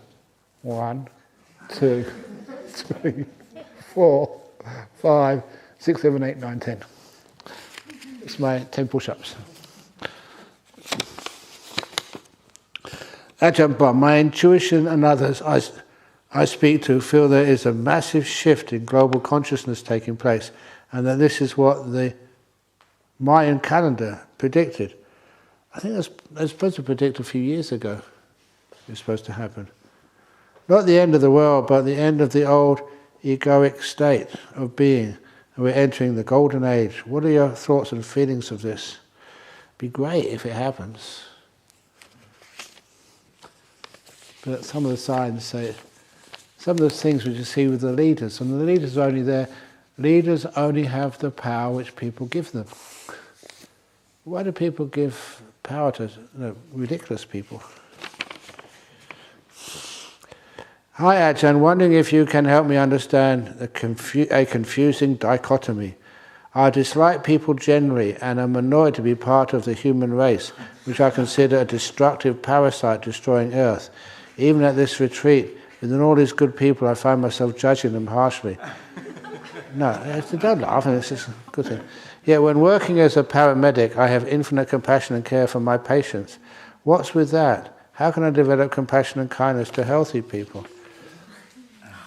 One way of doing that is realizing you don't know what they do while they do things.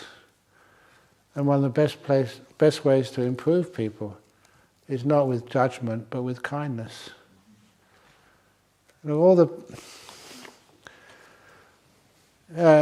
the work I used to do in prisons, I get many compliments, but the best probably is one of the best compliments I've ever had was when one day one of the prison officers in the high security jail in Canning Vale, they keep changing its name, and the high security jail there gave me a call, and he said, I only want to speak to Ajahn Brahm, so the other monks had to comply, and they handed the phone over to me. They try and protect my sort of rest.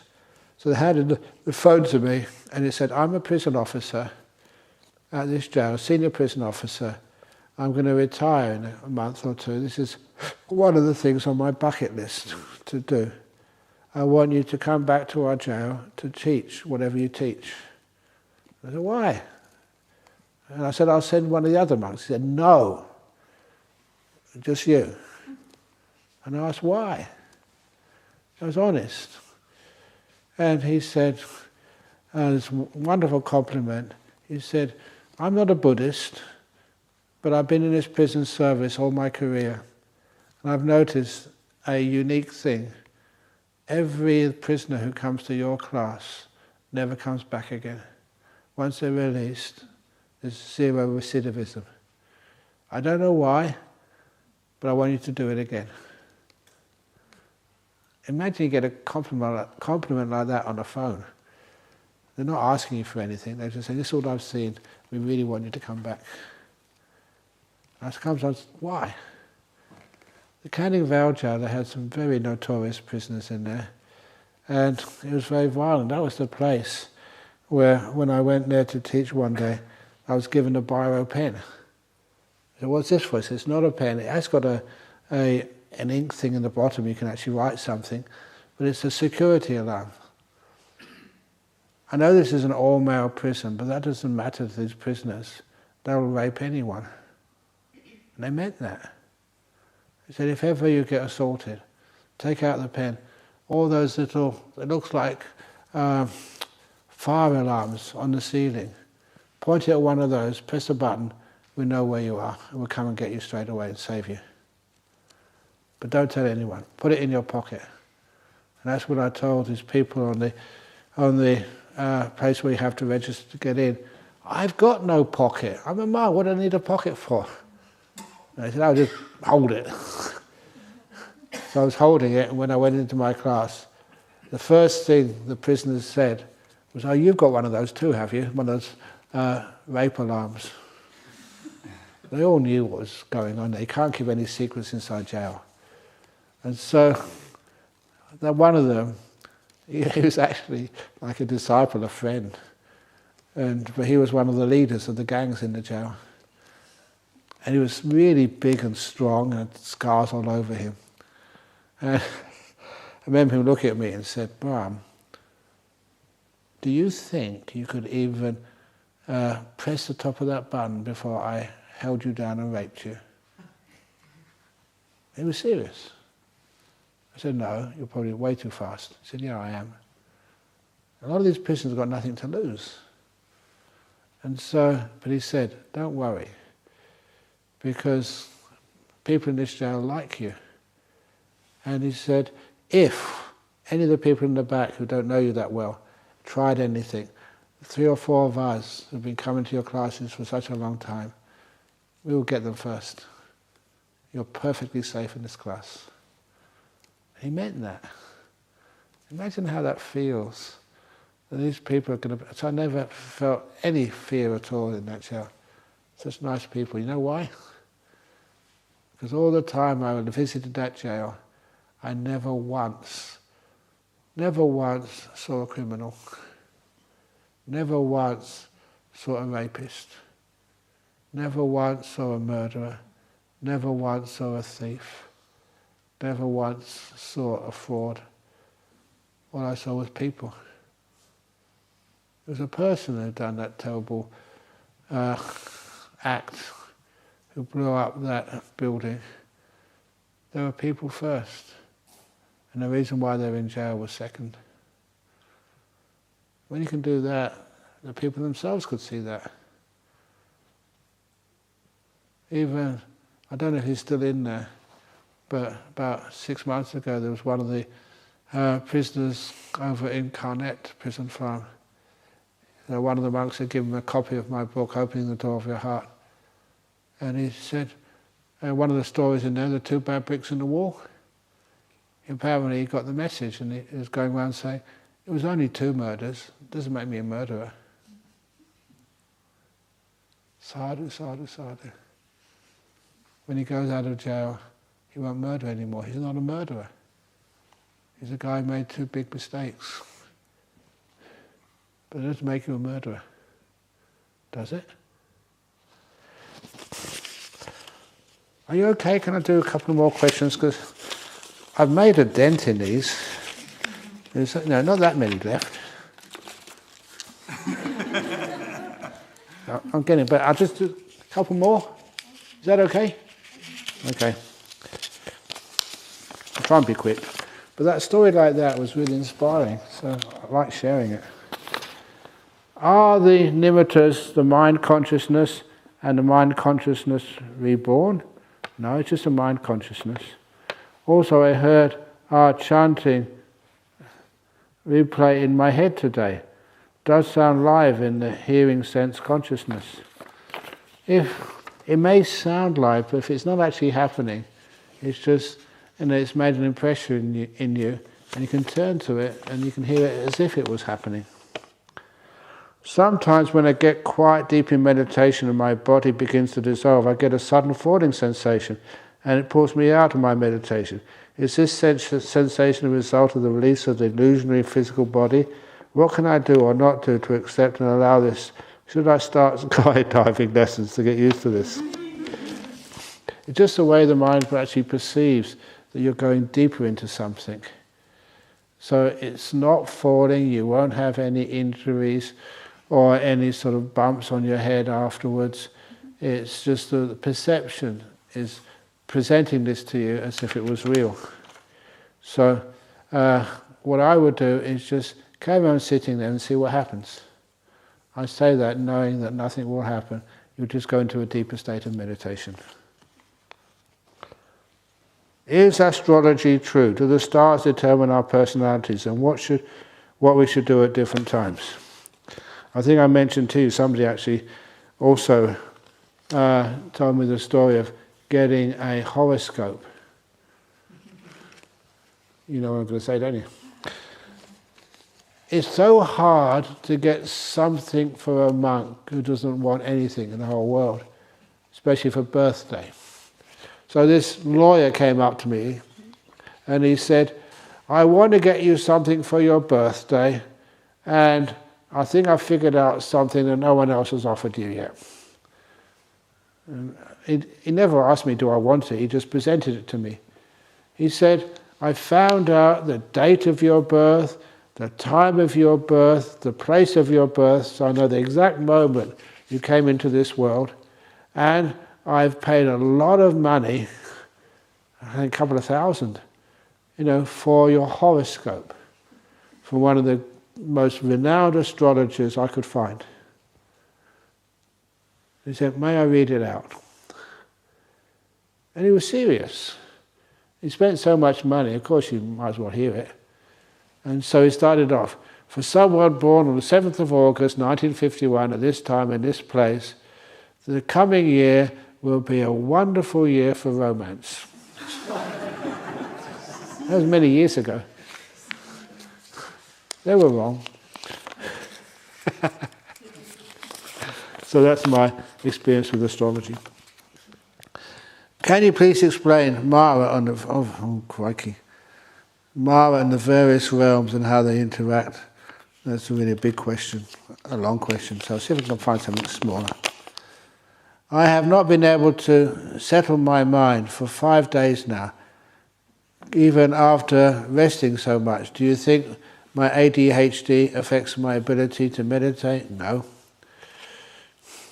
You can be much more powerful than the mind.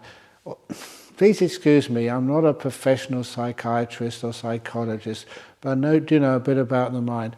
These things have more power over you the more you give them power. In other words, if you can, just notice there are times when the ADHD is very strong, times it hardly exists at all in your life. And so the times when the ADHD is just not happening, then actually you can get into some really great deep meditations. So you still can.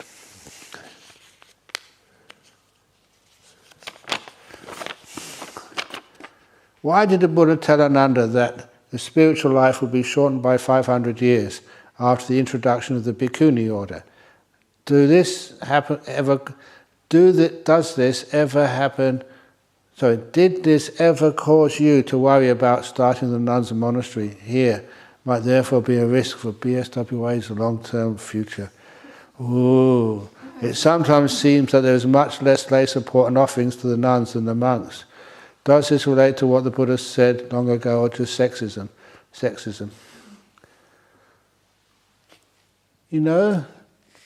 Buddha, this was ordaining the first bhikkhuni. That was about 1,500 years ago. 2,500 years ago. If that was true, it didn't say that the spiritual life would be shortened by 500 years, it said it would only last 500 years. Now, you have to translate it accurately. He said, he was quoted as saying, Buddhism would only last 500 years if they ordained bhikkhunis. Buddha was wrong, if that was what he said. Buddhism is still incredibly strong, 2,500 years later. So what's going on there? Was the Buddha wrong? Or was that a misquote? Did it even happen? You know that the Buddha never did predictions. Even for a man's palms on his hand. What's going to happen to me? What's my future? That thing is just so out of context with everything else which the Buddha said. The Buddha didn't do predictions. General ones may be. Anyone who practices the Eightfold Path will eventually become fully enlightened. That's what he said. As long as there's arahats in the world, the Buddhism will be strong. The whole idea of 500 years of making a prediction like that makes absolutely no sense to me. Probably added, I would say. What happens to our karma when we enter a jhana or gain enlightenment? That's a really good question. when you get enlightened, there's so much of your karma is deleted. It can't reach you anymore. They even have a word for that, ahosi karma, karma that was. It's even string meaning. Because your mind, your citta, it just can't resonate with that anymore. You really do forgive. It happens naturally. You don't actually punish yourself for things you did when you were stupid, putu jhana. When you enter a jhana, it just gets put in the freezer for a little while until you come out of the jhana. In other words, it doesn't get deleted, but it can't be active. Dear Ajahn, can one experience jhana by loving kindness meditation instead of breath awareness? Of course. Certainly, definitely. And I think I mentioned earlier how it happens. One of the ways I think I've taught many of you is you imagine the loving kindness like a ball of golden light. Zap it on people. Zap it on yourself. But then, after a while, when it gets really strong, it doesn't need an object. It doesn't need a subject. Disembodied Nimmita of metta. And it's always really beautiful. I don't know why, but all the times I've done that and other people have done it, it's always like a golden colour, really rich and beautiful. I don't know why, but if that happens, you see that beautiful golden light of metta, and it's incredibly attractive. And it's so easy, just make sure you don't have any body attached to it or focused on it or it coming from it, and then it's just by itself, and then you get sucked in. And it becomes a jhana. In the past I've been hurt, betrayed by those close to me. How can I move beyond this, forgive and let go? The story about this lady who was a twin, and in the Second World War she was Jewish, and both her whole family were taken to Auschwitz, and her sister and her were actually experimented on. You know, one of them was what they call the control, the other one was, they did all these experiments on. So they can see just with the control, an identical sister, what had an effect, what didn't. And that was a terrible thing to see, and see her twin sister tortured like that, and eventually she died. And the sister who remained was traumatized for life. But one day she actually saw, over in South America, one of the doctors, who was a junior doctor at that time, who had actually helped, I think Dr. Mengele, torture her younger sister to death. And you can imagine how she felt. Once she located this guy, she sent him a letter saying, "Meet me in Auschwitz." And apparently the doctor actually went there to meet her. You can imagine this guilt which this doctor had felt for so many years. And it was actually just, basically couldn't stand it. So he went to Auschwitz to meet her, many years after Auschwitz was closed down. Or it was like basically a place people could go and visit. And when she got there, he was afraid it would be the end of his life. But she just looked at him and said, "Look, I forgive you. I don't agree with what you've done, but I don't know why you did it. But the only thing I can do is to forgive you with kindness." And she wrote this article about it afterwards and saying, when she did that, it was such a courageous thing to do. But she looked at herself from that moment on as never being a victim, but being a victor. She beat all that stuff with that wonderful act. And that's someone who's been through real hell. You've been hurt, betrayed by those close to me, but you can still forgive. You forgive anything. Doesn't matter how much you've been hurt. And I mean that. But make sure you look after yourself next time. And make sure that, there are some people, it takes a while for you to trust, but they're still out there. So, that's one advice. But at the moment, please be a victor about those people who have hurt you. Don't allow yourself to be hurt ever again. Okay, I can't go any further than that. I didn't reach my goal. No one ever does, but it's pretty good. That's all I've got left. Yay! Sorry for keeping you up later than usual. It's only 9:20. When you're at home, what time do you go to bed? Now? Okay, good night. Sadhu, sadhu, sadhu. Wow, that's amazing. If I didn't answer your question thoroughly, please excuse me, but I didn't really have much choice.